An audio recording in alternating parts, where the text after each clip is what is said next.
Bom, então, o que é que temos aqui? Isto ainda vem na sequência do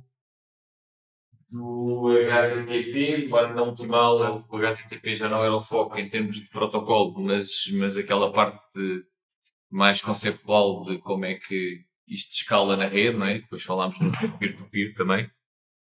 Portanto, tem mais a ver com como é que eu tenho muita coisas muito populares, como é que aguentam.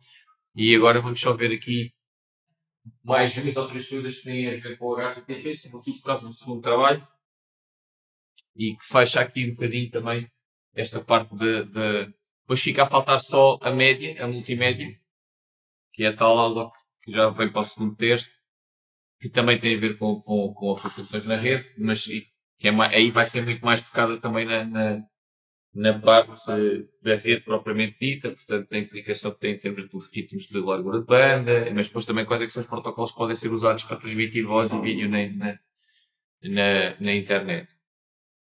Aqui, vamos revisitar outra vez o HTTP e agora considerar as aplicações mais modernas, portanto, para terminarmos isto. Portanto, se nós pensarmos hoje em dia, o que é que nós temos se excluirmos a parte do peer-to-peer, não é? O panorama que nós temos clientes, podem ser browsers ou não, agora vamos aqui generalizar um bocado, até agora temos estado sempre a pensar em browsers, que é o cenário mais normal da internet, mas nesta aula vamos olhar para o HTTP como uma ferramenta para lá disso, ou seja, para lá da utilização num browser, embora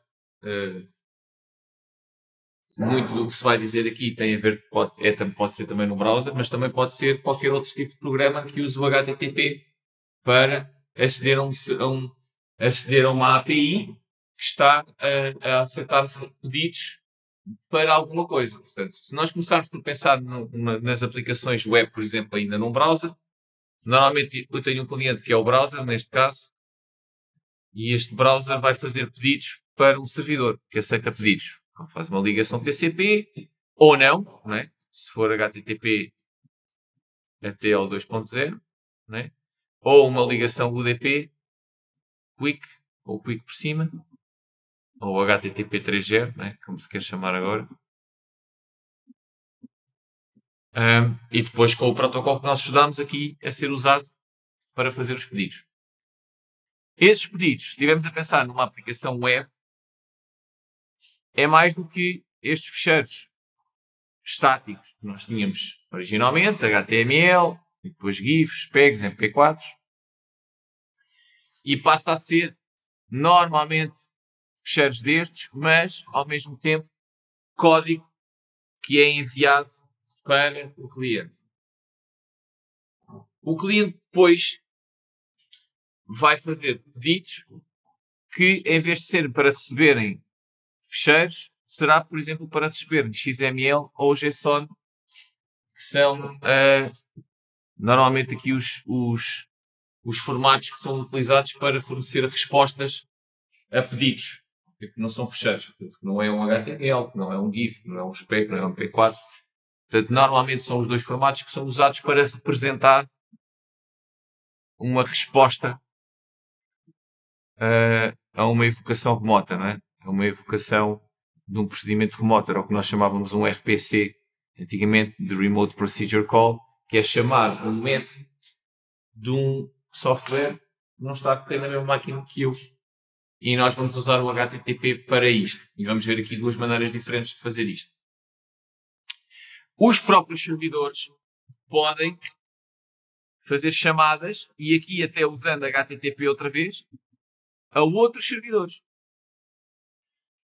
Por exemplo, eu podia fazer um pedido para um servidor e o meu servidor querer mostrar uma coisa qualquer um mapa ou uma coisa qualquer e fazer uma call a uma API da Google para ir buscar um mapa e depois enviar uma imagem do mapa. Normalmente isto nem é feito assim. O que acontece é que eu envio para aqui JavaScript da Google e depois o cliente é que vai à API da Google interagir com o mapa. Mas este podia ser simplesmente porque eu tenho um servidor que está a tratar dos pedidos dos clientes e depois usa HTTP para fazer chamadas a outros servidores que não atendem clientes diretamente, atendem servidores que neste caso são os clientes, não é? Estão a fazer o pedido, vão fazer aqui um GET. Portanto, este servidor neste caso passa a ser ele o cliente porque vai aqui a outra máquina executar outro método qualquer. Podem pensar, por exemplo, num browser que está ligado a uma plataforma de gestão de uma rede em que isso está um servidor HTTP que faz uma página que é o web control, que é a página web que serve para controlar e configurar o equipamento, mas depois quando vai mexer no equipamento também faz pedidos HTTP para mandar a configuração mesmo para o equipamento. Isto acontece, nós hoje em casa conseguimos, nos operadores normalmente eles têm isto, nós temos um endereço, podemos aceder em qualquer sítio da internet, portanto o que nós estamos a usar é a internet e estamos aqui a falar com este servidor HTTP e ele está-me a mostrar uma interface que é construído por HTML, seja aquilo que for, e quando eu depois chego lá e meto que quero pôr por exemplo, só dar, configurar o servidor de DHCP de uma router lá de casa para só dar IPs a determinados MACs, eu preencho lá os MACs numa tabela e quando eu carrego naquilo, no botãozinho para ser efetivado, o que é que ele vai fazer?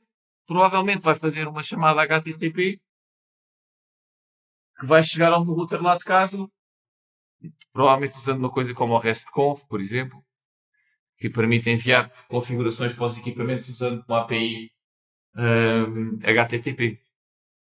Portanto, o que é que ele vai enviar? Vai enviar um post com um content type que há de ser JSON, por exemplo, e depois o body é um objeto JSON que representa a configuração que é para fazer e o router recebe isso e aplica a configuração. Portanto, aqui temos em dois sítios diferentes, nesse exemplo, o HTTP a ser usado. Está a ser usado entre o servidor a que eu vou pela internet e que me mostra o interface gráfico e o router, e entre o browser e o servidor que mostra o interface gráfico de configuração através da internet. Estes servidores, para além de poderem usar APIs de terceiras coisas, como neste exemplo que estávamos a ver do router, também normalmente também acedem a bases de dados. Isto aqui num cenário mais normal de uma rede social, de uma web app tipo Google Docs, tem que aceder depois a uma base de dados que tem a informação daquele cliente, depois há de conseguir para a cloud e buscar também os fecheiros, etc. No nosso trabalho, vamos ter, segundo trabalho, vocês vão ter esta arquitetura. Okay? Vocês vão ter o browser, vão programar o servidor, vão programar o que vai correr no cliente, não programam o cliente, como é óbvio, o cliente é o browser, mas fazem o JavaScript que vai correr no cliente, e depois tem uma base de dados onde ele vai buscar informação, naquele caso para um site de leilões, e também podem guardar os utilizadores, porque depois também podem fazer um chat, podem fazer perguntas aos utilizadores que são os donos E, na verdade, isso nem precisam de guardar na base de dados, pode estar associado ao item, só quem é o utilizador, e depois podem guardar podem conseguir aceder a esse utilizador só dessa forma, para mandar a mensagem. Nestas bases de dados, existem dois grandes tipos. Isto não é matéria para aqui, não sei se vocês vão a algum lado. Nós, neste caso, vamos usar bases de dados, já estão a usar no primeiro trabalho o MongoDB e vão usar no segundo, que é uma base de dados não estruturada. Portanto, em vez de ser não é uma base de dados relacional como o MySQL e o Postgres, é uma base de dados não relacional, não tem tabelas, tem modelos, cada modelo representa um tipo de informação que é guardada lá e depois elas podem não estar relacionadas umas com as outras. E isto tem ganho bastante tração na web.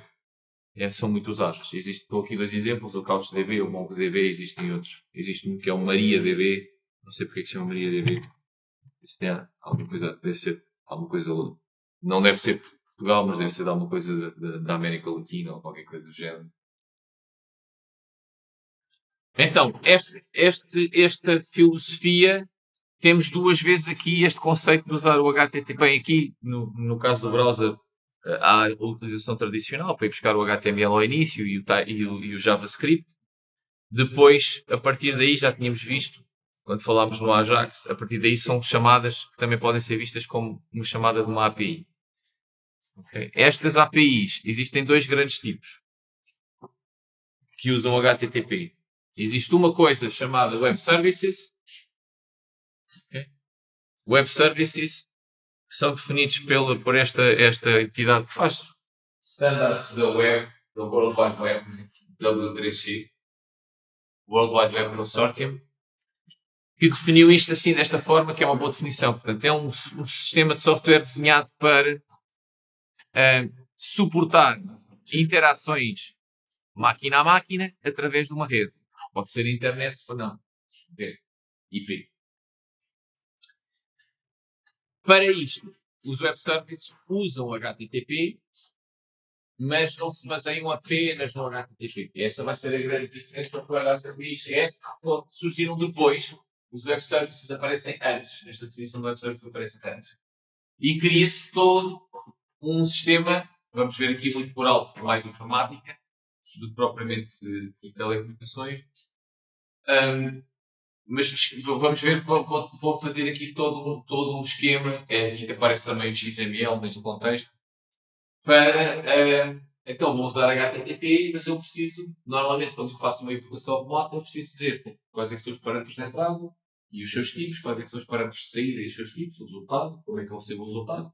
Portanto, como é que eu envio, como é que eu faço a invocação, como é que o servidor sabe o que é que tem que executar, se o servidor, para executar essa funcionalidade, precisar de informação, qual é o formato dessa informação e como é que eu envio para lá, e depois do servidor executar a função que tem a executar, como é que ele devolve o resultado, se é que há um resultado. O resultado pode ser só dizer que fez aquilo que eu quero para fazer, pode ser só uma informação a dizer que fez o que era suposto.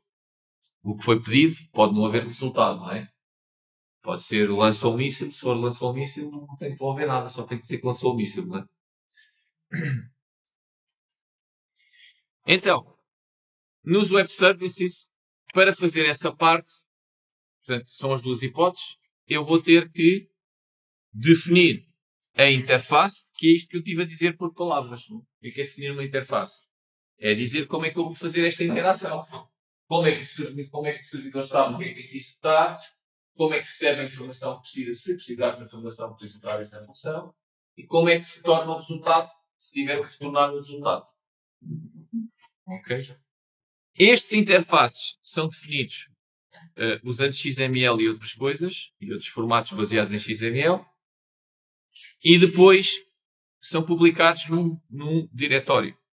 Depois de eu definir como é que isto é feito, eu tenho que saber quem é que consegue executar estas funcionalidades.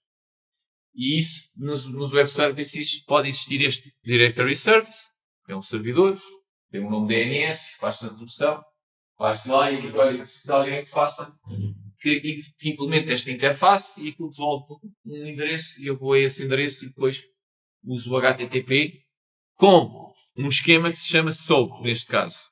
Okay? SOAP é o nome do protocolo que usa o HTTP combinado com o XML nos conteúdos. Portanto, a parte do HTTP fica igual, né? Tem os métodos, tem os cabeçalhos, tem os códigos, tem as respostas e tem os cabeçalhos. O que vai acontecer é que vai haver uns content types especiais para isto. E depois o que muda é os conteúdos. Portanto, quando aqui há um post, o conteúdo deixa de ser um conteúdo do formulário, passa a ser uma coisa em XML no formato SOAP. E para as respostas iguais, em vez de vir um fecheiro estático ou uma coisa qualquer, vem uma coisa em XML neste formato do SOAP que representa o resultado. E quando se começa a definir isto, de repente surge uma ideia que é e se eu me livrar desta complicação toda? Estar a definir interfaces, estar a publicá-los no sítio, estar a definir toda uma maneira de usar o XML e o que é que cada tag do XML representa para dizer o que é que eu quero fazer. Se eu não me consigo tapar só, se eu estou a usar HTTP, eu não consigo safar só com as próprias coisas do HTTP, e então surgem as RESTful APIs. Ou seja, usar uma interface que é igual. Toda a gente que quer usar uma API REST com HTTP, a interface é sempre igual. Isto elimina a necessidade disto. Aliás, elimina logo duas coisas aqui. Elimina a necessidade de eu ter uma interface descrito em WSL e elimina a necessidade de eu ter um diretório de coisas que implementam esta interface. Posso passar logo para a interação. Então agora isso, mas como é que eu resolvo isto? Então como é que eu, se eu não tenho um diretório, como é que eu sei onde é que eu vou executar, a quem é que eu vou pedir para executar esta funcionalidade? Tenho que me safar só com o URL e aqui se passa a chamar URI. Ou seja, Universal Resource deixa de ser Resource Locator, que naquela utilização da internet estática era o que era o sítio onde estava o conteúdo que eu queria ir, daí o locator, e agora passa a ser um Resource Identifier, porque identifica uma funcionalidade que eu quero fazer. E que pode estar em vários sítios. Aliás, mesmo nós continuamos a chamar o URL no contexto da web, mas até no contexto da web, se calhar semanticamente seria mais correto chamar-lhe URI hoje em dia, porque como nós vimos na aula passada, o conteúdo não está sempre no mesmo sítio. Portanto, chamar-lhe um locator é mais um identifier do conteúdo, depois o DNS que pode mandar para vários sítios e depois o load balance ainda pode mandar para vários sítios.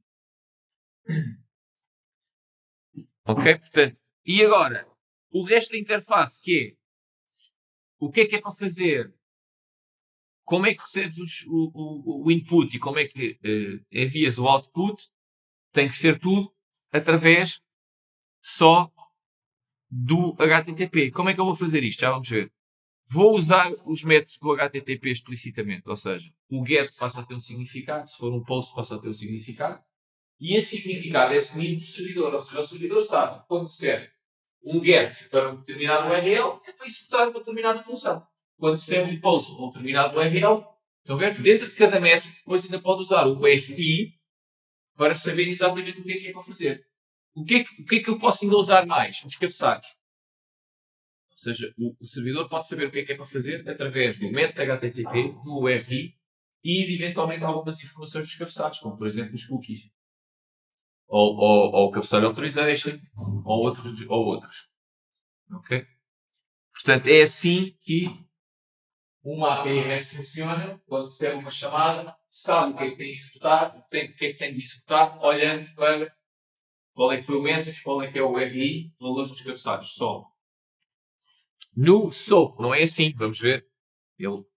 Os cabeçalhos são sempre iguais, o método é sempre um post, e depois o que ele vai saber o que é para fazer é através do que vem no corpo do post, olhando para o XML. Portanto, aqui queremos eliminar essa parte, então temos que nos safar com as coisas do HTTP. Isto permite fazer tudo, já vamos ver depois no filme a tabela, à exceção de duas coisas que os web services têm, que as RESTful APIs não têm. Uma delas que é que faz com que elas sejam, que elas ainda existam APIs web services em SOAP, é que o HTTP é stateless. Okay? E portanto é stateless. Cada interação só tem informação de uma interação, embora possa dar ali umas voltinhas com os cookies, etc. No SOAP isso pode não acontecer. E portanto no SOAP eu posso ter a garantia que eu faço uma operação de maneira idempotente e numa RESTful API não. Ou seja, que aquilo é feito uma e uma só vez. Estão a perceber?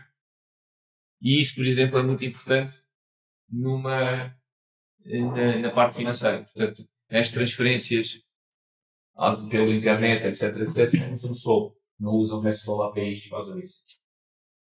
E ainda existe outra coisa que é os web services são seguros na própria mensagem.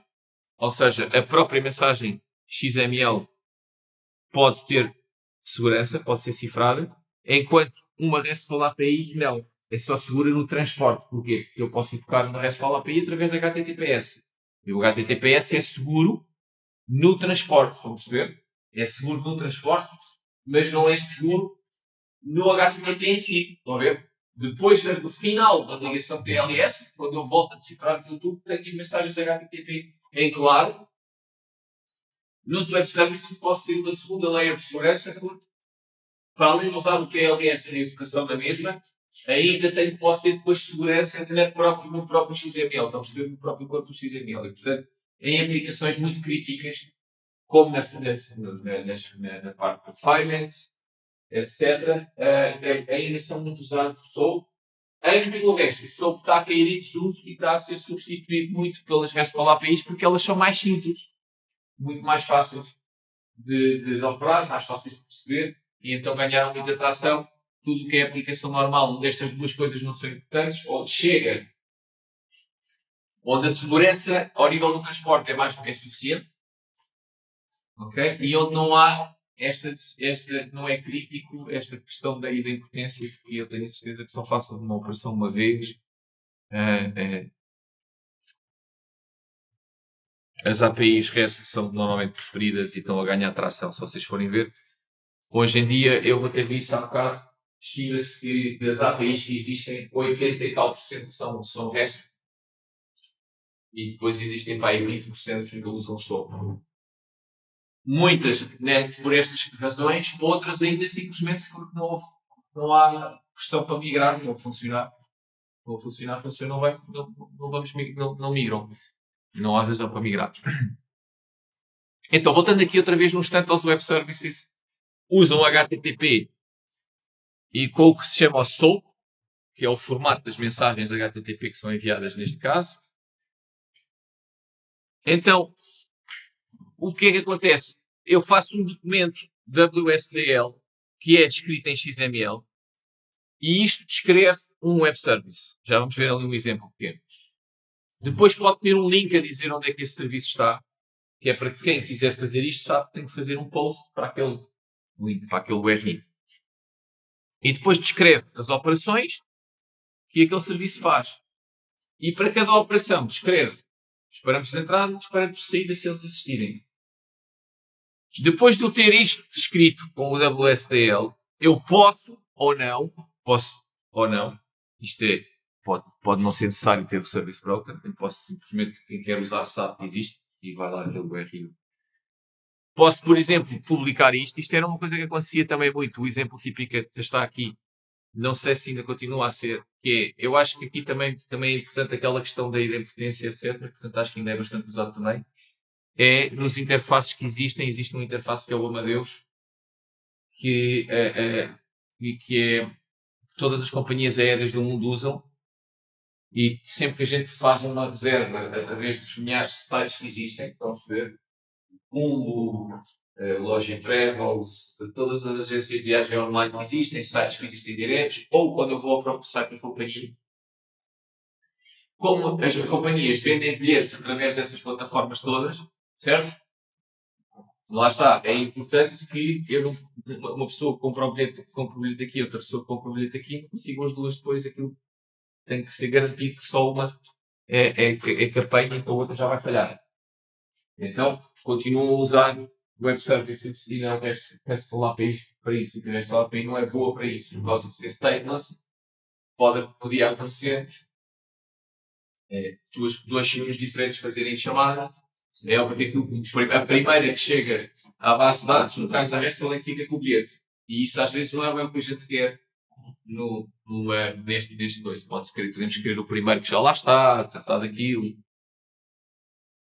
Então temos aqui um exemplo, por exemplo, as companhias aéreas fazem aqui um interface, por exemplo, para dar o estado do voo, ou um interface para comprar os bilhetes, e registram isto num service broker, por exemplo, há esse sistema do Amadeus, e depois cada um desses sites a que nós vamos, ou alguém numa agência física ainda hoje em dia, lá no computador dele, pode ter acesso direto àquilo, ou nós quando vamos comprar vamos ao Skyscanner ou ao Google Flights e depois aquilo mostra-nos uma data de sites onde estão a vender um bilhete, qual é que está o preço mais barato, nós carregamos, vamos lá para a página, estamos a fazer o processo. Essa página depois vai fazer o quê? Vem ao Service Broker buscar o URL para aquela airline e depois vai fazer um pedido HTTP para fazer a transação. Então aqui um exemplo. Por exemplo, isto não é para reservar um voo, mas é para ver o status do voo, se está cancelado, se não está cancelado, etc. Então, nós temos aqui uma definição em XML do interface, de forma abstrata, que depois vai ser transformado no WSL, que é esta coisa que está aqui. Ok? Portanto, isto está a dizer o quê? Que existe este método, getFlightInfoOutput, input, aliás, desculpem, o método até é este aqui, é este port type. Isto está a definir que existe esta funcionalidade aqui, este Airport Service Port Type. Okay? Depois, isto tem um método chamado getFlightInfo. Este getFlightInfo tem como parâmetros de entrada getFlightInfoInput e como parâmetros de saída getFlightInfoOutput. Então agora é preciso definir o que é o input e o que é o output. Então, o input é uma string e um inteiro e o output é uma estrutura, que é este FlightInfoType. Portanto, ainda vai ser necessário depois alguns estar definido o que é este FlightInfoType. Ok? Pronto, isto é a primeira parte. Portanto, temos esta coisa que é o port type, define um tipo de operação, depois temos o nome da operação, parâmetros de entrada, parâmetros de saída, e depois definição dos parâmetros de entrada, parâmetros de saída. Vamos para o outro lado, então, agora, fazer o WSL disto. Cá está a operation getFlightInfo, que estava definida aqui. getFlightInfo. Tem que estar aqui dito o que é. Depois, o porto estava definido aqui. Está aqui.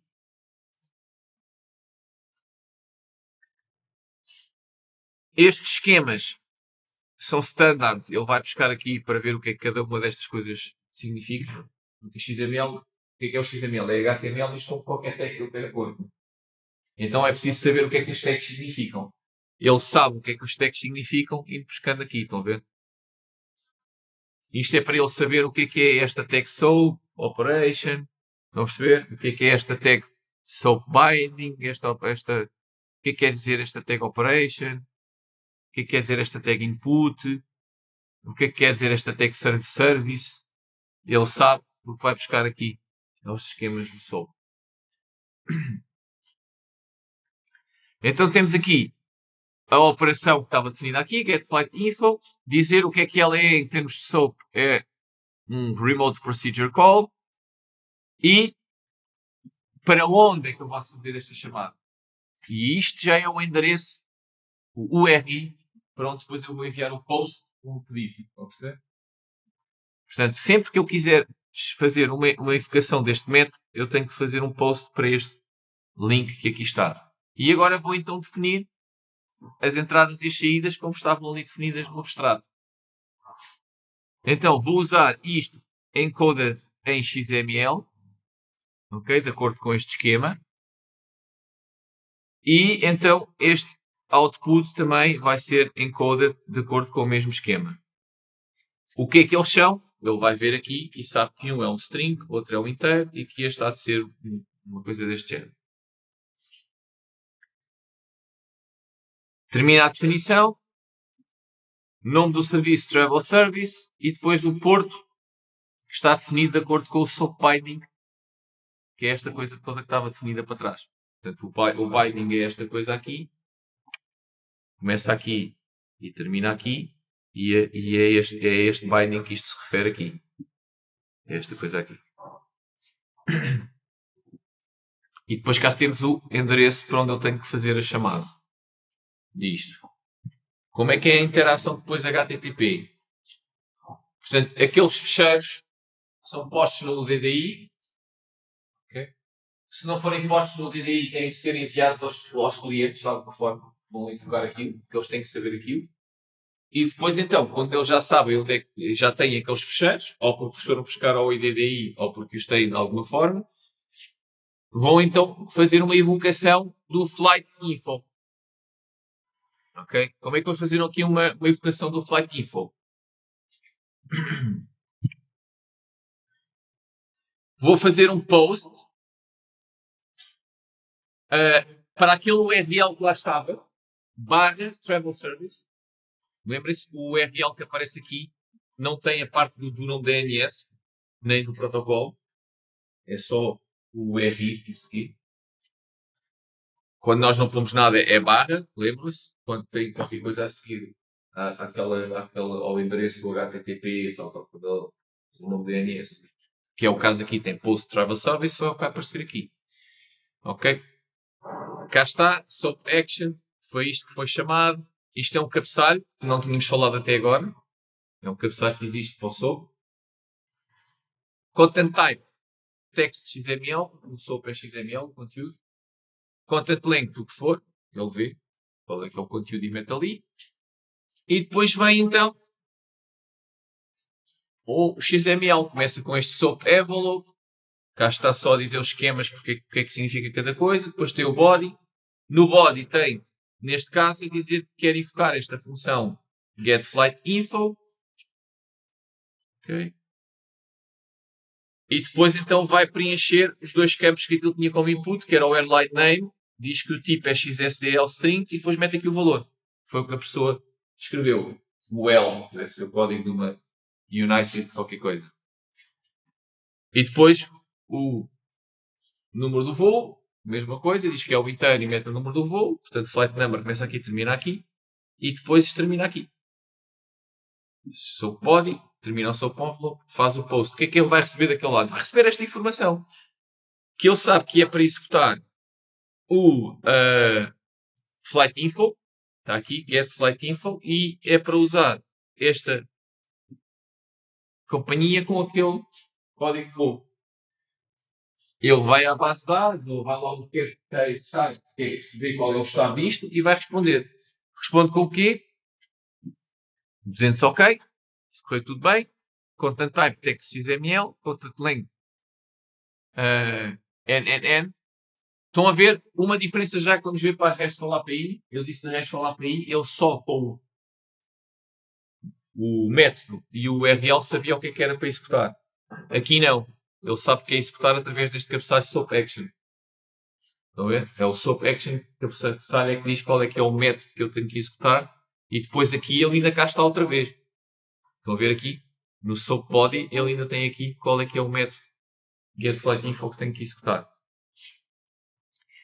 Neste caso vem a resposta, e a resposta tem a mesma estrutura, isto é sempre igual, tem sempre um SOAP envelope para dizer qual é o esquema, e tem sempre um body que é os resultados, ou neste caso, dizer qual é que é o método que é para executar e quais é que são os parâmetros de entrada.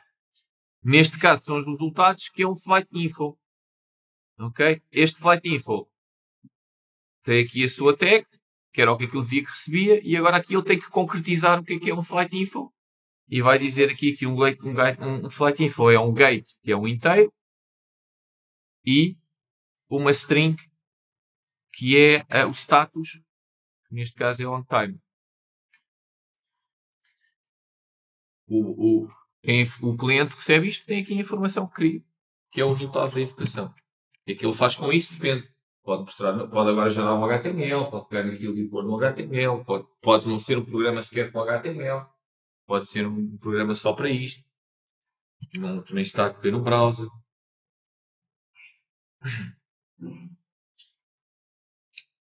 Então surgiu, já tinha há bocado a ideia, então se vamos usar HTTP, então podemos fazer isto de uma maneira mais simples.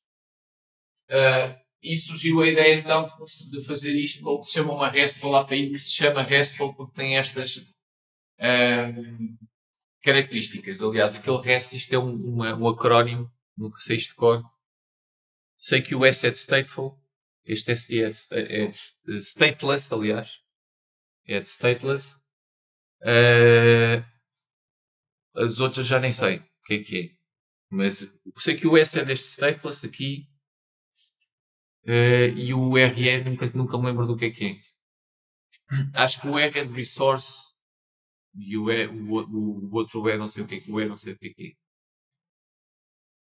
Então, é uma interface uniforme no sentido do quê? Toda a gente vai fazer isto da mesma maneira, que é basear-se apenas nas coisas do HTTP para conseguir fazer o que eu preciso para uma verificação remota, que é saber o que é que eu tenho que executar, receber os parâmetros de entrada, enviar as respostas e enviar os parâmetros de saída. Ok? Então, é stateless, cacheable, isto tem a ver com o HTTP, e isto é uma das questões que o SOAP não é, e na história das finanças é importante não ser cacheable. Embora aqui eu também possa controlar com o esforçar por HTTP e dizer que não é para cá guardar as respostas, nenhuma, só podemos fazer isto é aquele do get flights status. Em teoria, numa API REST, aquilo é cacheable, quer dizer o quê? Quer dizer que o cliente, um cliente pode fazer um pedido a uma API REST para guardar aquilo, depois às vezes a seguir dizer que aquilo está on time, sem aquilo estar. É cliente-servidor, porque obviamente o HTTP é cliente-servidor. Pode ser layered. Já vamos ver cada uma destas coisas. Pode ser layered. Por exemplo, pode ter uma proxy no meio. E pode haver alguém que recebe o primeiro pedido da API, depois ele é que vai mesmo a quem faz aquilo. E depois o resultado de uma invocação numa API REST pode ser código. Isto acontece nas aplicações web, em que eu posso fazer um pedido para a API e o que ela me envia de volta é um objeto JSON que acaba por ser um bocado de código que eu depois estou a utilizar e a correr no browser. Ok? Isto que está aqui não tem a ver diretamente com isto são as características todas, começando pela primeira, que é que está aqui a bold. Interface uniforme. O que quer dizer ter uma interface uniforme? Se toda a gente vai usar uma interface do HTTP, isso quer dizer o quê? O método que eu quero executar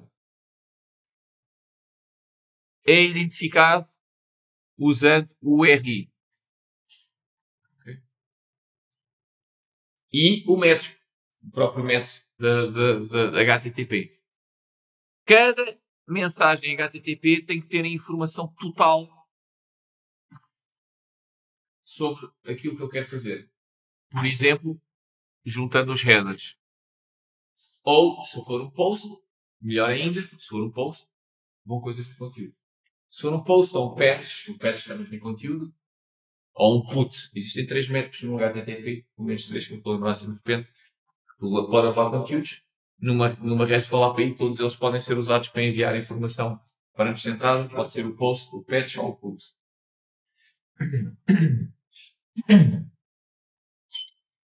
Todo o estado que seja necessário do cliente para executar a função do servidor só pode ser enviado através dos conteúdos do body da mensagem, lá está se for um patch, um put ou um post, dos pedidos do pedido, okay, dos cabeçalhos do pedido e do URI.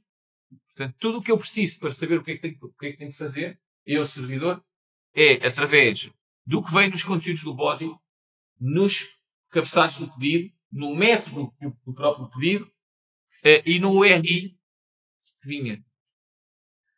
Como é que eu devolvo o estado? Devolvo o resultado da operação.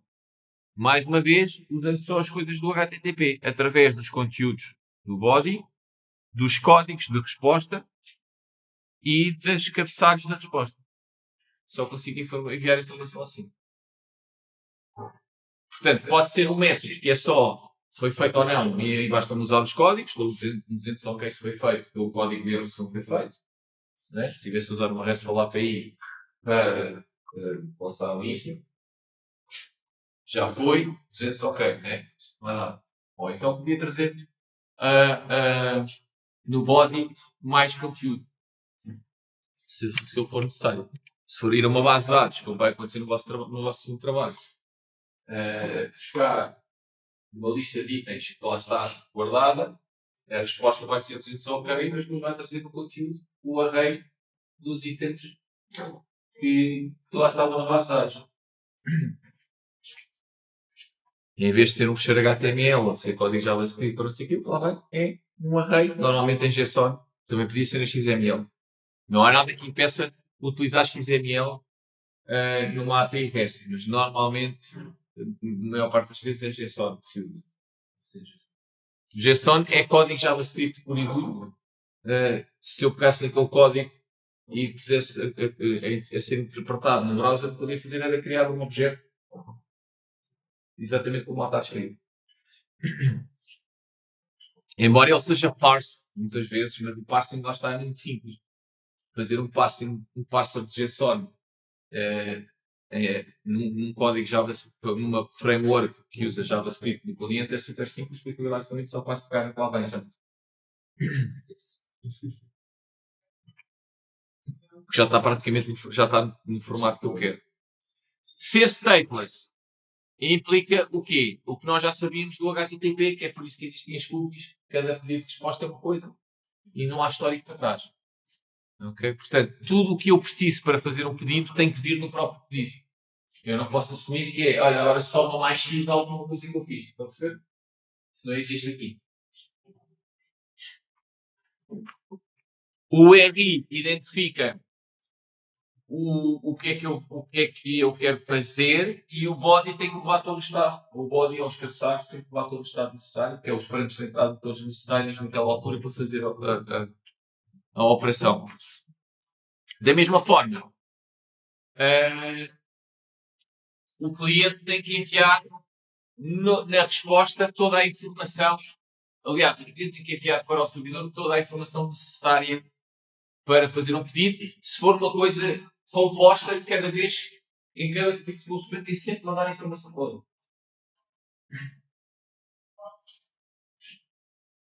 Cacheable, já tínhamos dito, é muito simples, porque os clientes podem fazer cache das respostas e, portanto, as respostas têm que implicitamente ou explicitamente definir se podem ser guardadas ou não.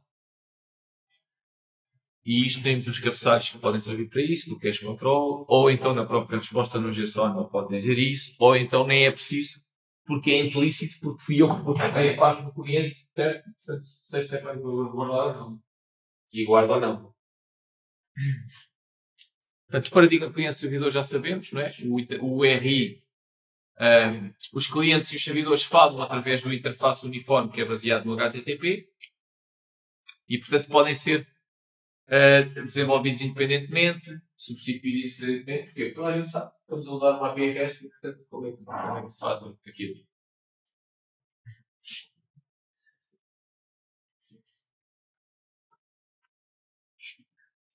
Então, pode ser um sistema layered no sentido em que o cliente não sabe se está ligado diretamente ao servidor que faz a mesma função que ele está a pedir. Pode acontecer aquilo que eu mostrei logo no primeiro slide, que é, eu faço um pedido, certo? E depois aquilo chega a um servidor e o servidor não sabe fazer aquele pedido e vai ele próprio usar uma API REST para verificar aquilo no outro servidor.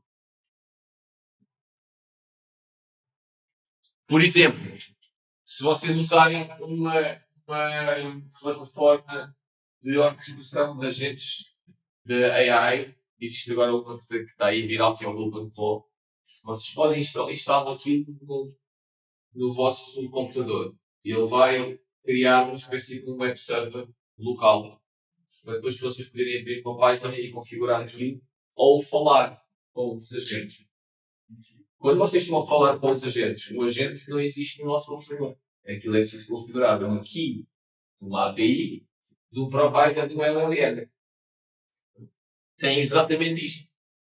O meu browser não sabe que o resultado final, que é a resposta do LLM, não está a vir diretamente do servidor, que até é um servidor que é uma API que eu falo no computador. O browser está a enviar a minha prompt para o servidor que está no meu computador, mas estou a dizer se está a usar a API que eu lá configurei para fazer uma chamada através da internet, ou Close, ou Copilot, ou o que for que eu consigo configurar lá, vai passar a informação toda e eu depois enviar a resposta. E tem aí um sistema layer que o browser não sabe o que é. O Code on Demand é os servidores poderem estender ou customizar a funcionalidade do cliente, transferindo lógica para ele. É o que acontece nas webs.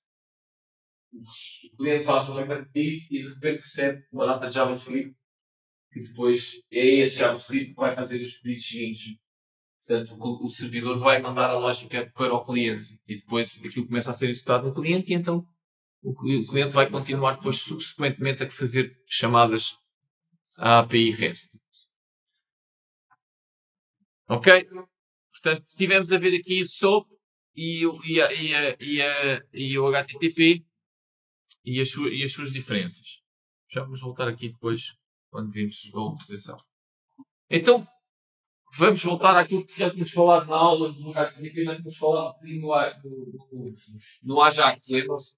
Portanto, aquilo o Ajax vinha, este X, este acrónimo aqui, vinha desta função em JavaScript, que é o XML HTTP request, que existe até hoje. Se vocês tiverem a usar JavaScript puro e duro, o nome da função é XML HTTP request, apesar de hoje em dia a maior parte das vezes o que vai lá dentro não é XML, mas X é só. Que é o quê? É uma maneira assíncrona, que é de onde é que vem o A, de o browser, de repente, fazer um pedido ao servidor de qualquer coisa. E depois chama-se assíncrono porque eu não sei quando é que a resposta vem, portanto, depois quando a resposta vem, faz disputar uma callback e faz então o que tem a fazer. Ok? Portanto, estas respostas a estes pedidos eram usados pelo código JavaScript para mudar dinamicamente a página que eu estou a ver, o HTML, e fazer outras coisas. Cada pedido destes é o que, na verdade, é uma chamada a uma API REST. É o que digo. Não era o nome que tinha lá no livro quando se fala que é Ajax, está a fazer o pedido, vai buscar qualquer coisa. Agora, aqui, o que é que está aqui para chamar a atenção em relação a isto? Apesar do nome ser XML HTTP request, nem a pedido, nem a resposta tem que envolver qualquer XML. Aliás, na maior parte das vezes não envolve, e vocês vão fazer o segundo trabalho com isto e nunca tem XML, é só. Outra coisa, raramente nós usamos JavaScript. É JavaScript puro, raramente programamos JavaScript puro e duro para depois enviar para o browser, a não ser coisas muito pequeninas, como está no primeiro trabalho. O trabalho, se for ver, aquilo nem fui eu que fiz, mas há lá JavaScript assim quase puro e duro para as pequenas coisas, tipo só verificar os formulários, ter os campos obrigatórios, assim. O que nós usamos muito hoje em dia nestas da web, e existem duas grandes frameworks para isto, foi feita uma espécie de um middleware, não é? Que em vez de eu estar a fazer JavaScript puro e duro, dá ali um conjunto de objetos e uma organização em termos de desenho de software para eu fazer as coisas mais comuns. Okay? Como é que eu vou então ter a lógica do lado do cliente?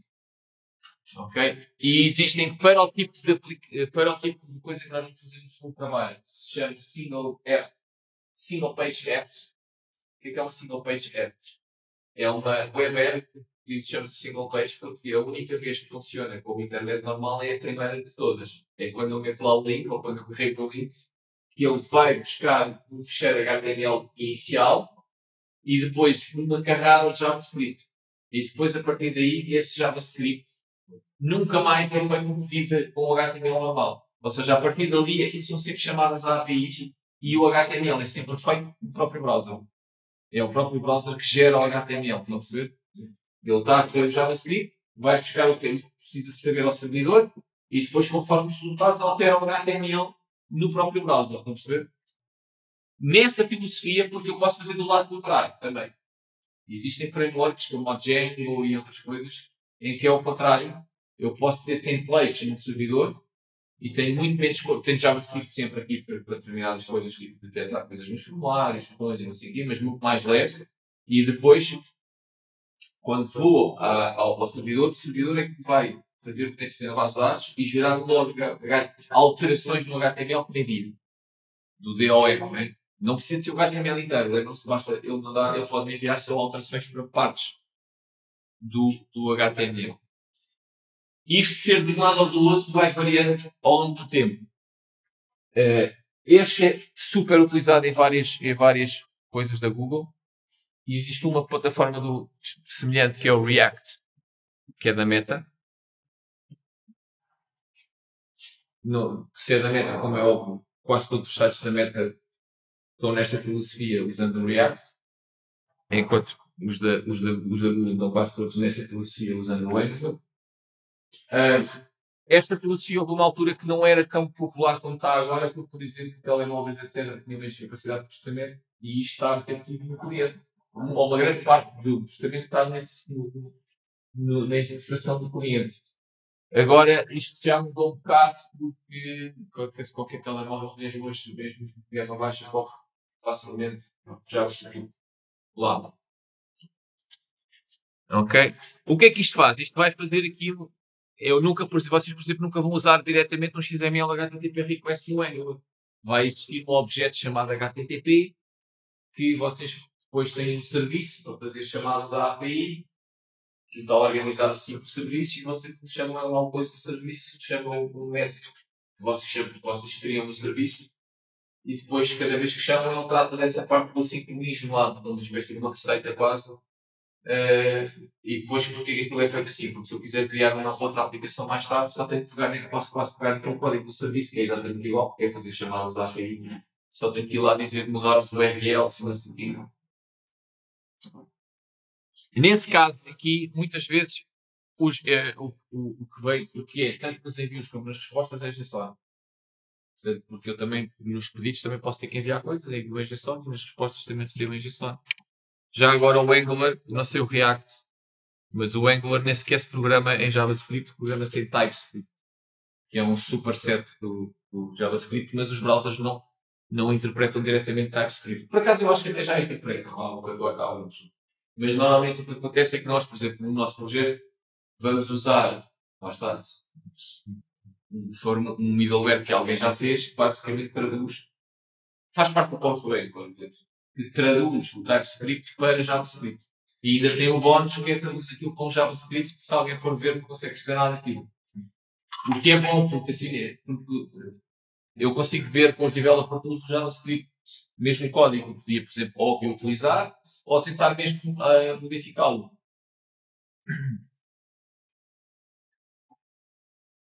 Mas aí é mais sobretudo por proteção intelectual do que outra coisa, porque se a web app estiver bem feita, eu alterar o JavaScript do cliente, nunca pode ter grandes implicações de segurança.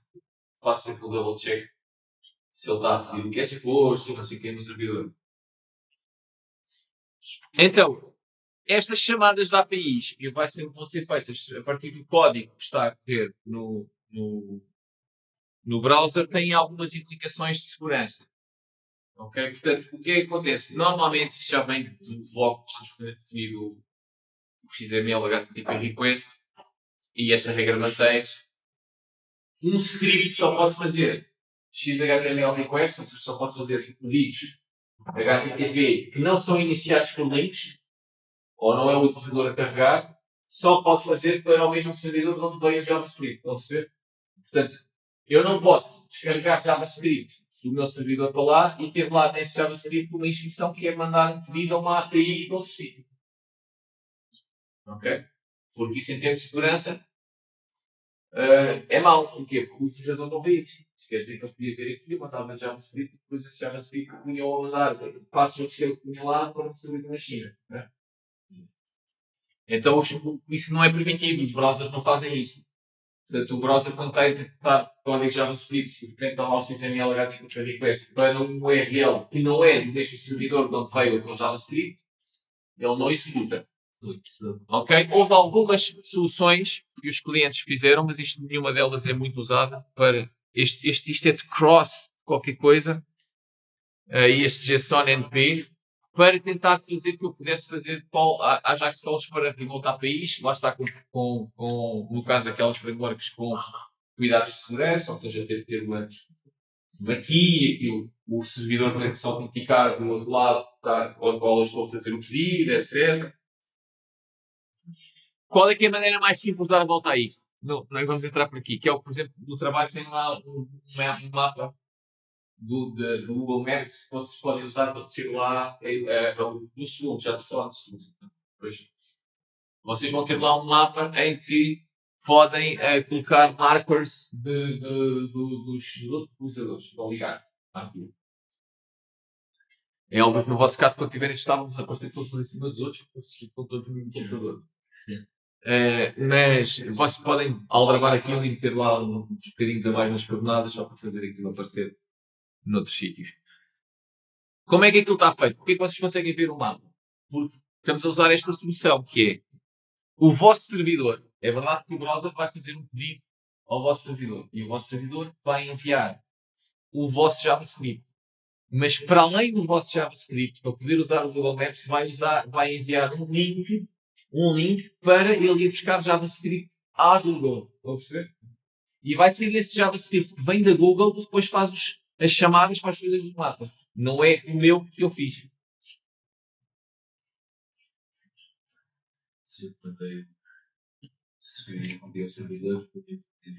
É óbvio que no servidor eu posso fazer o que eu quiser, né?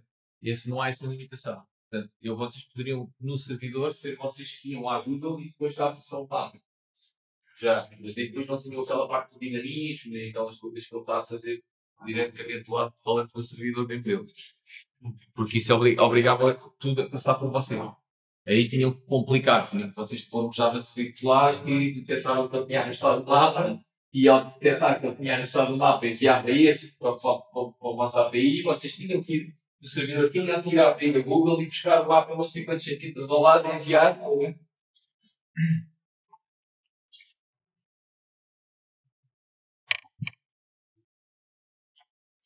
Pronto, isto termina aqui a parte do HTTP. Agora, vamos falar de duas coisas. Uma que vocês vão fazer no trabalho, que é o Server-Side Events, que está com mais que ainda não tínhamos falado, nem aqui. Ainda não tínhamos falado, porque tínhamos visto só o HTTP. Mas o HTTP, seja na utilização normal, nós vimos na aula do HTTP, seja nesta utilização que estamos a ver hoje, como suporte a APIs e a Web Apps, não sei o quê, não é real-time, é pedido de resposta. Certo? Portanto, não há um mecanismo no HTTP para coisas que nós temos hoje na web a partir direito, por exemplo. Para fazer um chat, se calhar só faz com o HTTP porque a pessoa carrega no post, quando carrega no send, ele pode enviar um post. Mais ou menos, pensa lá, posso enviar um post para o servidor, mas depois, como é que o servidor envia agora a mensagem para o destinatário? Não existe isso no HTTP. No HTTP só existem respostas a pedidos. Portanto, no HTTP nem isto é possível, nem no chat é possível. Porque no chat o que é que acontece? Vocês estão no web app, escrevem a mensagem, carregam o send, e aqui tudo bem, eu posso fazer um post e a mensagem chega ao servidor. Só que agora o servidor tem que pegar a mensagem e enviar para outro cliente. Como é que faz isso no HTTP? Não faz. O HTTP é pedido de resposta. Portanto, não há qualquer hipótese. Começou por haver uma primeira solução que era o que se chama o Ajax com long polling. Que é o quê? Que é, eu faço um pedido, por exemplo, se eu fosse um chefe, eu fazia um get, que é um get dá-me todas as mensagens que há para mim. Certo? Na altura não há nada, né? Na altura que vem a resposta, na altura não há nada, assim que vem a resposta, eu posso logo pedir outra vez. Não é eficiente. Vou fazer outro pedido outra vez, outra vez que vem, isso chamava-se long polling. Portanto, sempre que eu recebo uma resposta, pumba, faço logo outro pedido e a ligação fica ali pendurada até o pedido com o pedido. Não é que não funcione, é uma primeira solução. Parecido com isto, mas já lá vamos a seguir, que são os server-side events. Os server-side events permitem fazer, por exemplo, o chat. Porque eu envio a mensagem para o servidor e o servidor vai usar o server-side event para enviar para o destino. Mas os server-side events não são mais quase do que isto. Eu faço um pedido, troco lá uns cabeçalhos especiais e fico com a ligação aberta. Mas fico com a ligação aberta. A diferença para isto é que no long polling, quando eu receber a primeira resposta, é cortado e eu tenho que fazer outro pedido. Mesmo que não seja cortado, no HTTP 2 já não é cortado, eu posso utilizar a ligação, mas tenho que fazer um novo pedido. Server-side events eu não preciso fazer um novo pedido. Eu faço um único pedido, trocamos lá os cabeçalhos, eu já vou mostrar o cabeçalho. Trocamos lá os cabeçalhos a dizer que deve ser server-side events, a ligação fica aberta até alguém decidir fechar e o servidor pode enviar respostas a qualquer altura. Estão a ver? Envia respostas, as respostas já nem trazem códigos numéricos, trazem só um cabeçalho. Só a primeira é que traz um dizendo ok, tudo bem, estamos em server-side events. Depois, a partir daí, cada vez que há um evento, ele envia o identificador do evento e envia o resultado. Sem enviar. E isto é enviado sem haver o pedido. Estão a ver? Não é preciso haver um get. No long polling, não. Tinha que haver um get. Fazia um get, vinham 200 OK com a resposta, eu fazia logo o que era a seguir. Para manter a ligação aberta. E mantinha a ligação aberta assim. Server-side events. Já não acontece isto. Não preciso fazer um outro get. E vem. Mas o cliente não tem ainda uma maneira de ser ele enviar uma solução get on post. Pode sempre fazer. O que é que são os WebSockets? Os WebSockets é fazer isto full duplex. Okay? Que é o quê? Manter uma ligação TCP aberta. A partir do momento em que eu digo que ele é um WebSocket, deixo de usar HTTP, passo a usar uma coisa muito mais leve, só tem um identificador do evento também. E tanto o cliente como o servidor podem enviar coisas sempre que quiserem para aquela ligação. Fica aberta até decidirem desligar. Estão a perceber? Ficam com uma ligação aberta. Vocês vão usar WebSockets, por exemplo, no segundo trabalho. É um site de leilões, cada vez que alguém envia uma bid, vocês podem usar o WebSocket logo. O WebSocket tem ligado com todos os clientes. Vocês com todos os clientes vão ter um WebSocket. Quando recebem podem usar os WebSockets que têm ligados para os todos para enviar logo com a ligação TCP informação. Também funcionaria com server-side events nesse caso, se tivessem todos subscritos. Pronto, isto, a grande vantagem do WebSockets é que é mais eficiente, ou seja, não tem tantos cabeçalhos, não implica estar a fazer muitas trocas de mensagens, etc. Mesmo que os server-side events. Como é que isto funciona? Para não complicar, já agora vocês percebem onde é que vem o nome WebSocket, porque Socket é o nome que nós damos à nossa programação para trabalhar a eficiência do TCP, ou do UDP. E aqui é para manter a ligação aberta, como o passo funciona como se fosse também um socket, que é cada vez que eu quero ligar alguma coisa, é só dizer aí. Portanto, é uma string de mensagens em cima do TCP. Como eu quero? Qual é que foi a ideia que houve aqui? Pá, não vou ter outro suporte para isto, porque isto vai complicar. Firewalls, etc, etc. Portanto, o que acontece? O browser tem mesmo o seu porto 80 ou 43, aberto, à espera de ligações HTTPS, hoje em dia, quase sempre só o 43, à espera de ligações TLS, não é? Ou Quick. Se for Quick já não é o porto 43, não sei qual é que é. Porque passa a ser o DP e não TCP. Ok? Então, o primeiro pedido é um pedido HTTP normal. Depois há uma resposta, já vamos mostrar aqui, e a partir daí então vou ficar com aquilo aberto. Isto permite usar o mesmo porto, vão perceber, e permite ter só um servidor. Vocês vão ver ter só um servidor entre aspas, se fosse implementar em Java, ter só um server só. E depois, conforme vocês liam no pedido, é que sabiam se era para fazer o processo normal do HTTP ou se era para entrar no WebSocket. Se vocês imaginarem para fácil, isso é interessante para pedir. Agora com as ferramentas todas que vocês têm, safava-se. Em vez dos server-side events, para o ano, não sei se não vão pedir para fazerem uma implementação roll de WebSocket. Porque não é muito diferente. Imaginem, vocês agora estão a fazer o quê? Para fazer o HTTP 1.1, olham para aquele cabeçalho aqui para live, fazem um loop e depois, quando passa o tempo, dá a exceção e sai. Se for para o WebSockets, tem que ver se têm estes cabeçalhos do upgrade, etc, etc. Se tiver, aquilo mantém-se, não há caso de setem-se o timeout, mantém-se até que alguém feche aqui. Quando é que se fecha? Tem que ser uma mensagem que vem e que vocês fazem o parsing, tem um handler para isso, tem um handler diferente para isso. E o que é? Em vez de ter, além do handle static API, do handle file API, passava a ter um handle socket que lidava com coisas que apareciam na connection pair e que eram de software. Que já não é bem o pedido, porque eles deixam de trazer o get a partir disso. Ok? Então como é que isto é feito? É feito este primeiro pedido. Estão a ver aqui? Get. Isto até vem em HTTP 1.1. Get. E depois vem aqui. /chat. Primeiro. Segundo. Cabeçalho upgrade. Já falámos nele quando era para o 2.0. Na verdade ninguém usa porque o HTTP 2.0 é feito de TLS. Ou seja, como a maior parte dos sites, se fosse HTTP puro, sem ser HTTPS, eu para passar para HTTP 2.0 tenho que usar o cabeçalho upgrade. Bem. Só que em vez de meter aqui o WebSocket, ia pôr aqui outro valor, que eu não sei agora qual é que é, mas há de ser um valor que diz que é para passar para 2.0.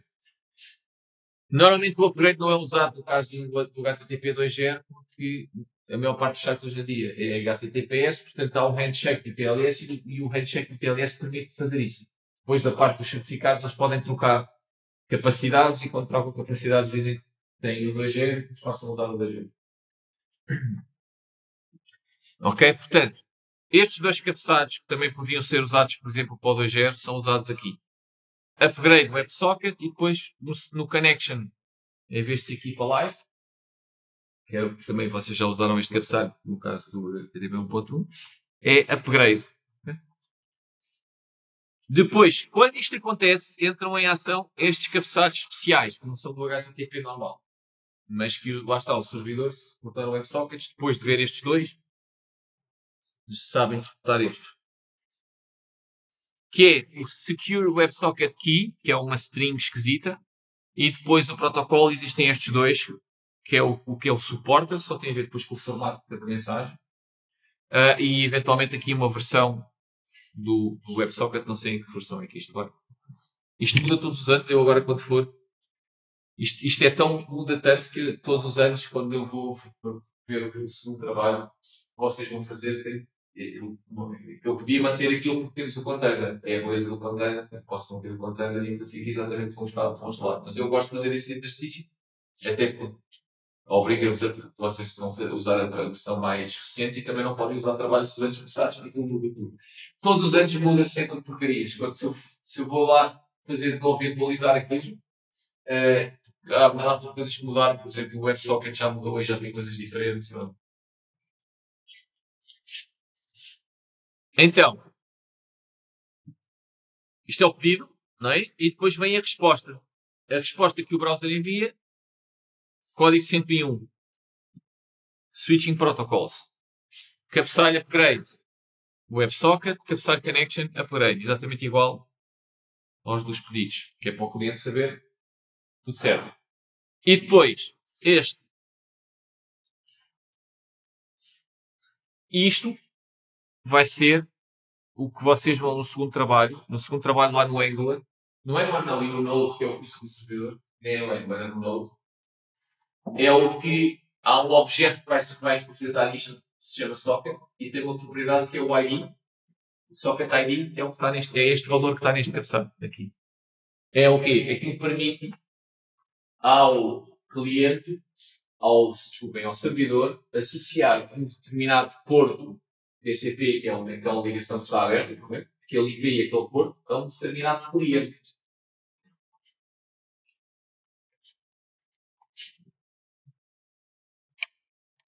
Quando isto é feito, por exemplo, no segundo trabalho, o que vai acontecer? Quando esta troca de mensagens é feita, é criado lá um objeto socket.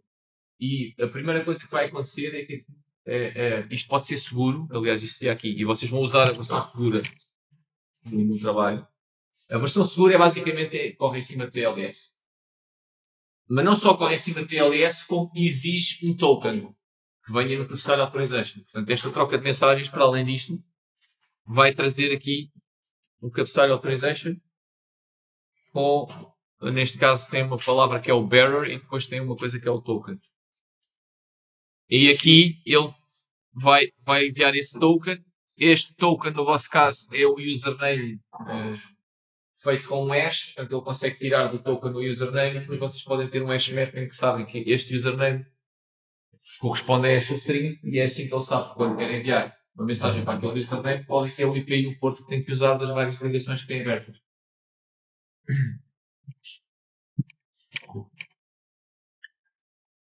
Ok? Portanto, esta Secure WebSocket Key que vem no pedido é um valor aleatório, codificado em base 64, e o accept, que é o que ele responde aqui, que é o tal de identificador, é o que veio no pedido, portanto, o que veio aqui neste, ele pega nesse valor e junta esta string, que é sempre igual, e depois faz um hash disto.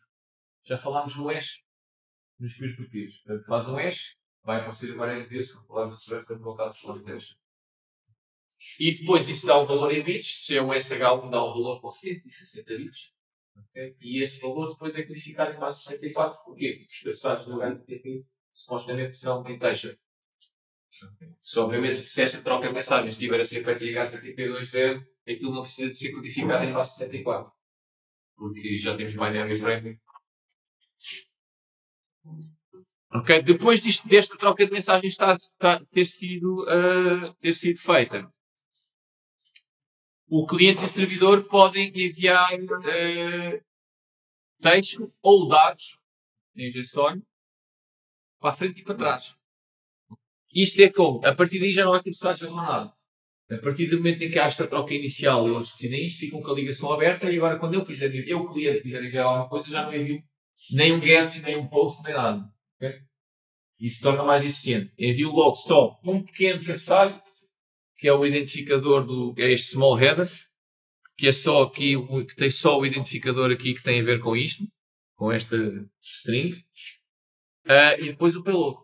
E este header também identifica o evento. Vocês vão ver quando programarem isto, que vocês têm vários tipos de eventos, e depois vão ter um código. O que é que acontece? Quando recebem, no mesmo WebSocket, vocês podem receber vários tipos de eventos.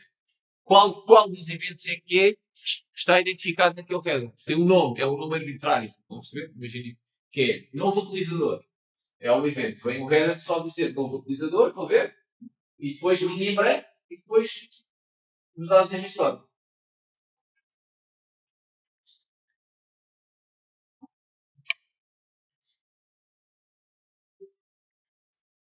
Soluções alternativas, já tivemos a falar nelas.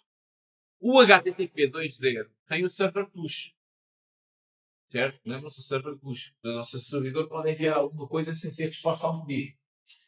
Mas, normalmente é porque houve um pedido cuja resposta lá dentro eu sei que vai ter links para determinadas coisas e o server faz logo push disso. E ainda existe outra coisa que é, qual é que é a questão aqui? O WebSocket tem uma coisa que é, quando eu receber um evento, no browser sabe que isso aconteceu. Estão a perceber? Existe um mecanismo em JavaScript que, quando eu posso me registrar para ver no WebSocket, quando eu recebo um evento daquela ligação, é descontado uma coisa no JavaScript. No server push do HTTP 2.0 isso não acontece. Não existe nenhum mecanismo de JavaScript, estão a perceber? Portanto, eu não podia usar o server push para fazer coisas destas. Não posso pôr o server push HTTP 2.0 e dizer, olha, apareceu um novo cliente. Porquê? Porque isso não vai fazer aparecer nada no browser. Vai aparecer só o browser e buscar os fecheiros no server push, mas aquilo é feito para fecheiros, não é? Tipo, não existe uma API que faça ser executada uma função no cliente porque eu recebi ali aquilo, que é o que acontece no WebSocket. Quando eu receber ali uma informação no WebSocket, o browser vai saber, vai ser disputado uma coisa. Isso acontece nos server-side events. Vocês no server-side events, depois de se registarem, o browser sabe que recebeu uma coisa. E isso faz disparar uma coisa lá no JavaScript que depois vocês faz fazer com que o browser depois ponha lá a informação. Eu acho que os dois que o HTML e o JavaScript que vocês têm para testar no primeiro trabalho tem lá isso. Faz uma coisa muito simples só, no caso do server-side events, que é diz que apareceu um evento e mostra lá no sítio. A ideia era só testar. Poderem testar só isso, mais nada. Ok? Portanto, e aqui o WebSocket é bidirecional, isto também não é. Portanto, não dá. No Quick é a mesma questão, porque o Quick tem exatamente os mesmos mecanismos. Os server-side events são uma coisa intermédia que há e que ainda continua a existir. Ok? Que tem, mas é só one way, ou seja, a ideia não é bem a mesma dos WebSockets, é os browsers meio que subscrevem uma coisa e depois recebem coisas do servidor, sempre que o servidor quiser enviar. Mas não é bidirecional. Okay? Portanto, desvantagens para os WebSockets é só do server para o cliente. Tem outra desvantagem que é só permite 6 ligações por browser, ou seja, um browser só pode ter 6 coisas de server-side eventos ligadas. Porquê? Porque é uma ligação TCP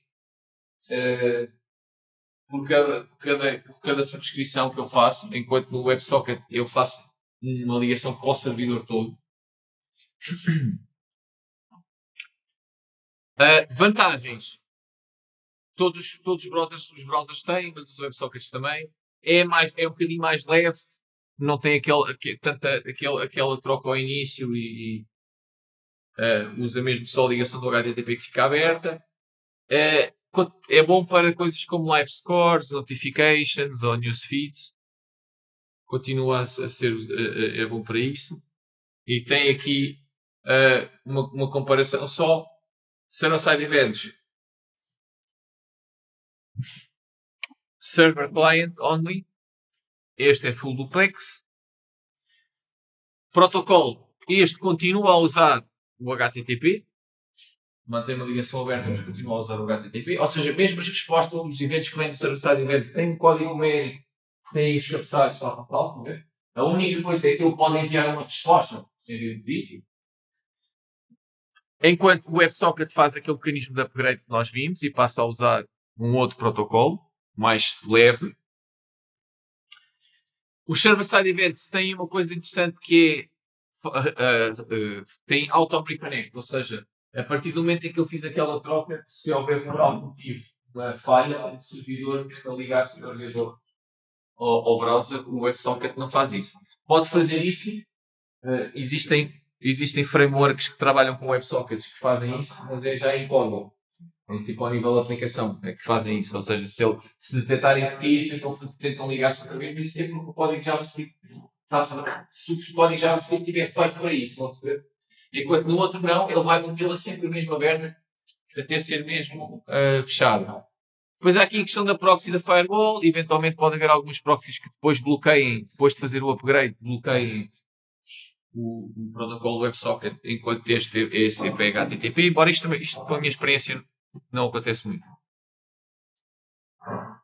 Depois aqui, isto como está a usar HTTP tem multiplexing, ou seja, pode ter várias streams na mesma ligação, ou seja, vocês podem estar a usar o server-side events dentro de outra ligação, está a fazer pedidos HTTP normal.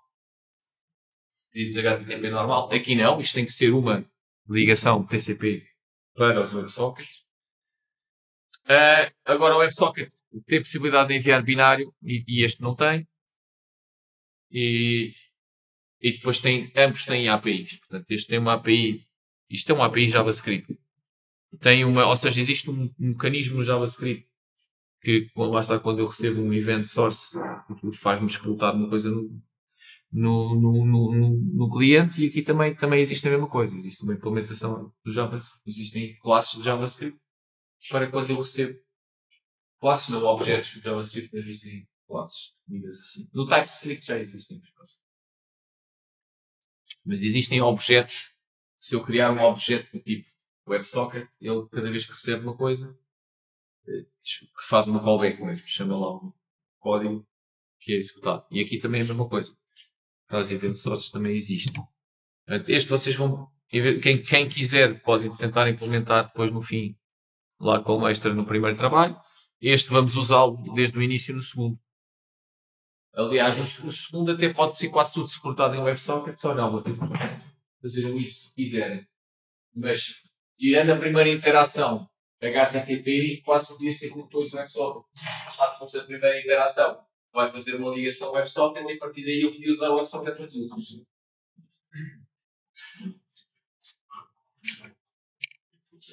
Na vida real, pode ser o que acontece ou não. Existe aqui este, só o último, que é este Web Transport, que este é bastante recente, enfim. Isto em 2022 foi a última vez, agora por acaso não fui ver este ano. Que havia alguns que não tinham isto ainda em 2022. Eventualmente agora se calhar já tem. Não sei se isto pegou ou se não pegou. Que é um serviço parecido com os WebSockets feito para o HTTP 3.0 ou Queen. Mas que está muito ainda no início. Ok? Portanto, e só funciona em servidores tem que ser tudo HTTP3. Embora o HTTP3, a maior parte dos autos também já suportem isto. Mas é um que está a aparecer agora também. Ficam só aqui com essa ideia. Se depois forem fazer alguma coisa destas a sério, eventualmente investigarem já este, ver qual é o suporte para isto, porque depois, na verdade, utilizar isto não há de ser difícil, não é? Hoje em dia, depois de implementar, o que vocês têm é que saber as vantagens e desvantagens de cada solução, o que é que isso implica em termos de funcionamento, porque depois de implementar é só pedir a um agente e está feito. Não é? Quer com web transport, então está bem, o gajo faz o código. Depois a gente pode ir lá ver por curiosidade e ver o que é que aquilo implica e antes estudar o protocolo para ver se realmente quer usar este protocolo ou não.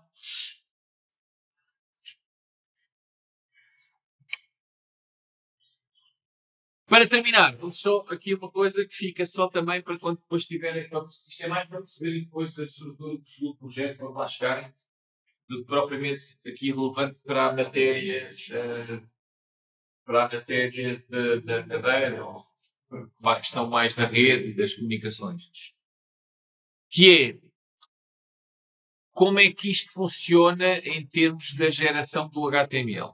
Usa aqui um modelo que eu não sei se vocês já viram em alguma outra cadeira, que é um modelo de software que tem a ver com a construção de interfaces gráficos. Okay?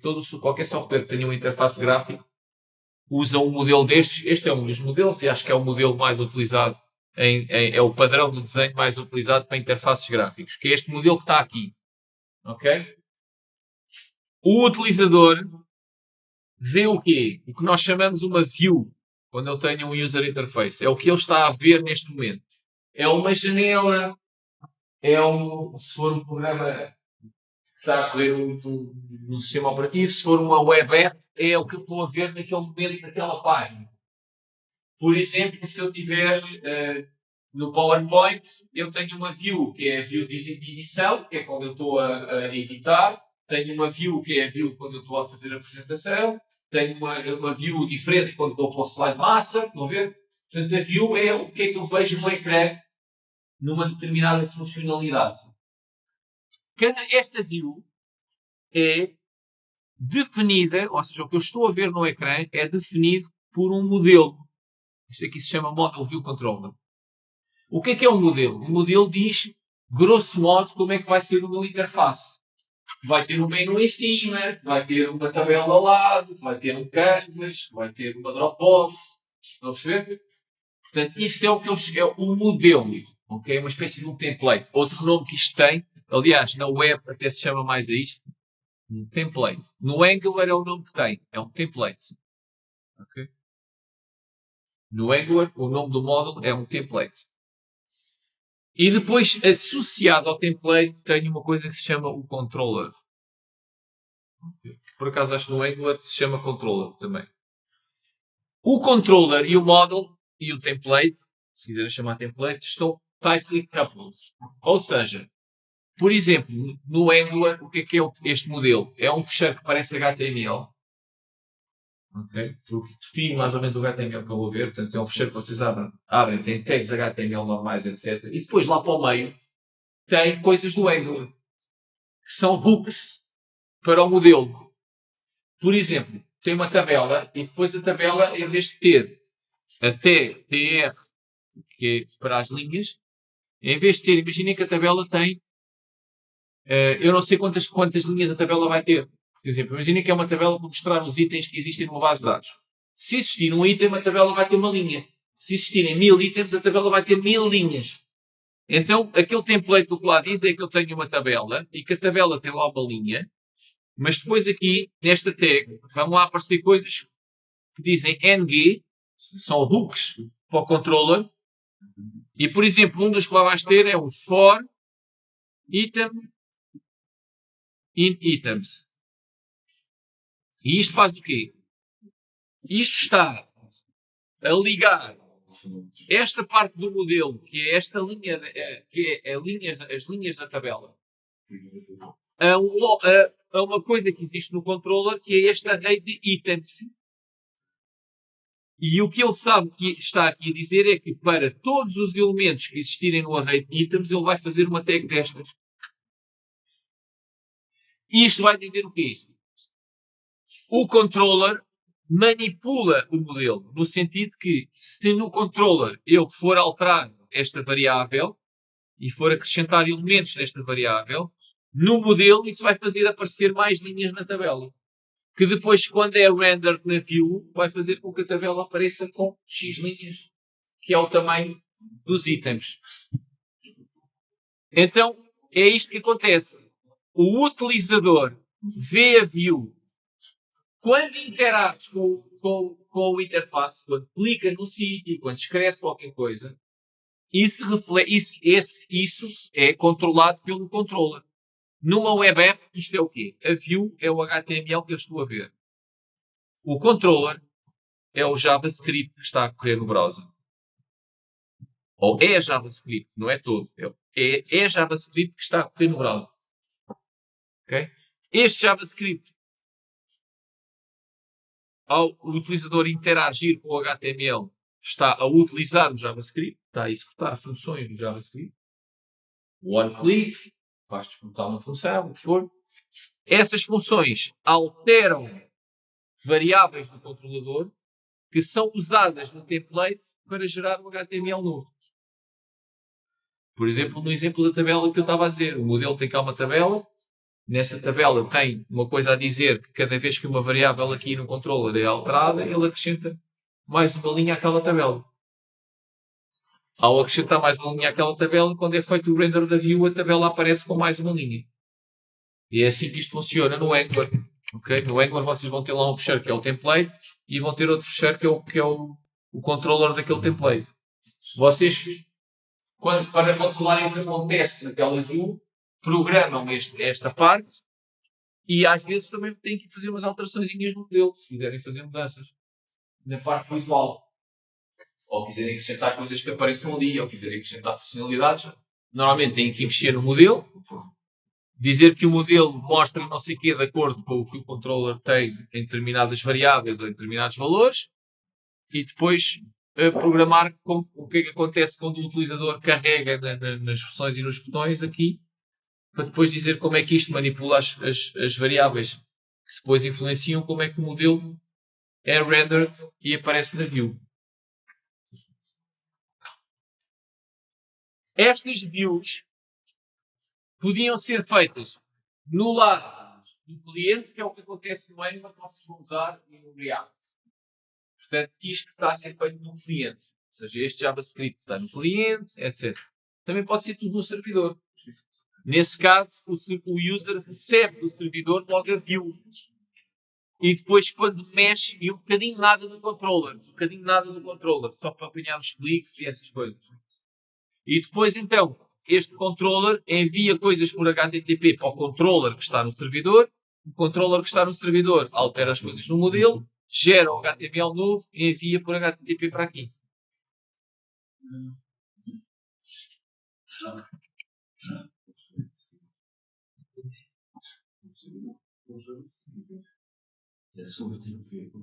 Ok? No nosso caso, no trabalho, vocês vão enviar um primeiro pedido. Este pedido vai enviar o layout básico. Depois, juntamente com o layout básico, vai enviar os controllers JavaScript. Esses controllers JavaScript vão correr no cliente. Até tem uma coisa que é fazer routes between as várias views. Portanto, vai haver mais do que o modelo, mais do que o template. Porque aquilo tem a view de login, tem a view para criar um item, tem uma view para depois ver, tem pelo menos 3.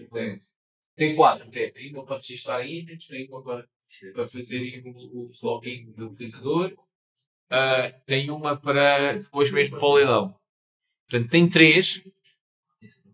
O JavaScript controller muda entre os 3. Posso chamar uma instrução que faz aquilo saltar para outra vista. E depois cada vista tem o seu controller e o seu modo. Lá é o seu template e o seu, nunca me lembro do nome que ele tem lá. Não é controller, tem outro nome.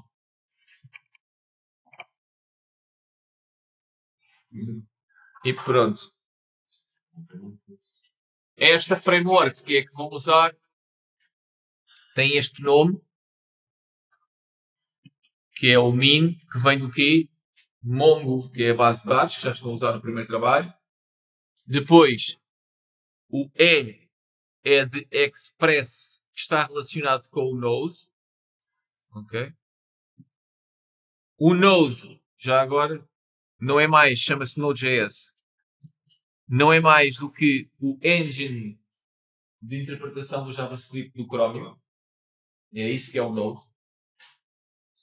Okay? Portanto, é basicamente um interpretador de JavaScript.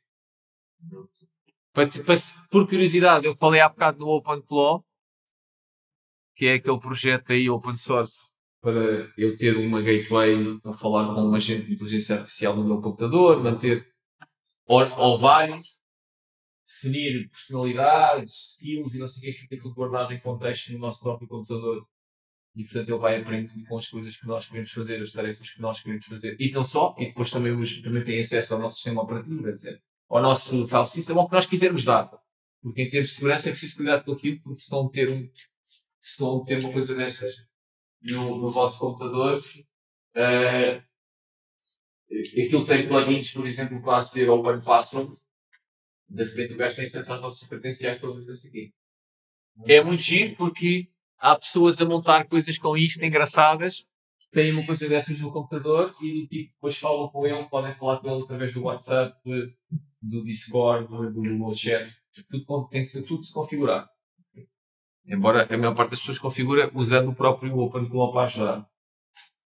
E depois podem fazer coisas do tipo, têm aqui, isto está a correr no vosso computador. Eu estou a falar isto porquê? Porque isto usa o Node também. Usa o Node.js, que é um interpretador de TypeScript e JavaScript. É o do Chromium. E então, isto não é mais do que um interpretador de JavaScript, que por acaso o OpenClaw também usa para fazer uma espécie de um web server, que é para depois eu ter um web server local para poder configurar o OpenClaw e falar com ele. No nosso caso aqui, ele também vai ser usado. No vosso caso está dentro do container, lá no projeto. E depois o Express é o quê? Esse é código que já está feito que usa o Node.js para fazer um servidor web. Estão a perceber? Porquê é que isto ganhou muita atração e muita gente usa o Node com o Express para fazer servidores web em vez de usar o Java ou usar outro framework qualquer? Porque é para termos a mesma linguagem dos dois lados quando estamos a fazer os projetos. Isto assim é tudo JavaScript. Porquê? Como é que eu programo coisas para o Express e Node.js? JavaScript. O Node.js é o interpretador do Chromium. Então, eu estou a programar tudo na mesma linguagem. O código que vai para o cliente, vai ser executado do lado do cliente, e também o código que é para ser executado do lado do servidor, pode ser tudo escrito em TypeScript ou em JavaScript. Portanto, o Express com o Node para a parte do servidor e o Angular é framework para fazer o JavaScript do lado do cliente. E daí o nome Min. Já agora existe também outros stacks do género em que varia a base de dados, por exemplo, para o CouchDB ou para o MariaDB, que são parecidos. E depois então aí desaparece aqui o M, não é? Passa a ser o SIM. E existe outro stack parecido, que em vez de usar o Angular, usa o React. Em vez de usar aqui o Angular para o front-end, usa o React. Vantagens destas bases de dados, por exemplo, é que o próprio MongoDB usa JavaScript, usa JSON para representar os objetos. E, portanto, está tudo muito integrado porque é tudo JSON. Estão a ver? Portanto, quando eu faço pedidos à base de dados, recebo objetos em JSON e depois posso pegar nestes objetos em JSON e mandarem respostas logo para aqui para fazer coisas e aparecerem no ecrã. E pronto, acho que é isto. Exato. Para a semana não temos, não é?